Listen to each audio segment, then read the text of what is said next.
أعوذ بالله من الشيطان الرجيم. بسم الله الرحمن الرحيم. يوصيكم الله في أولادكم للذكر مثل حظ الأنثيين فإن كن نساء فوق اثنتين فلهن ثلثا ما ترك كانت واحدة فلها النصف ولأبويه لكل واحد منهما السدس مما ترك إن كان له ولد فإن لم يكن له ولد وورثه أبواه فلأمه الثلث فإن كان له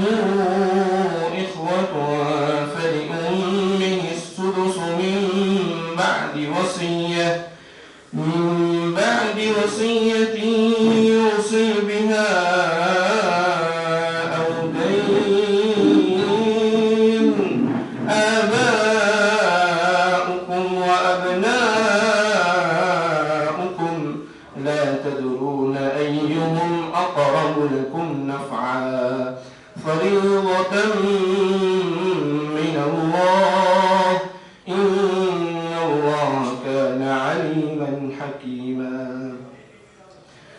ولكم نصف ما ترك أزواجكم إن لم يكن لهن ولد فإن كان لهن ولد فلكم الربع مما تركن من بعد وصية يوصين بها أو دين ولهن الربع مما تركتم إن لم يكن لكم ولد فإن كان لكم ولد فلهن الثمن مما تركتم من بعد وصية توصون بها أو دين. وإن كان رجل يورث كلالة أو امرأة وله أخ أو أخت فلكل واحد منهما السدس فإن كانوا أكثر من ذلك فهم شركاء في الثلث من بعد وصية يوصى بها أو دين غير مضار وصية من الله والله عليم حليم. صدق الله العظيم.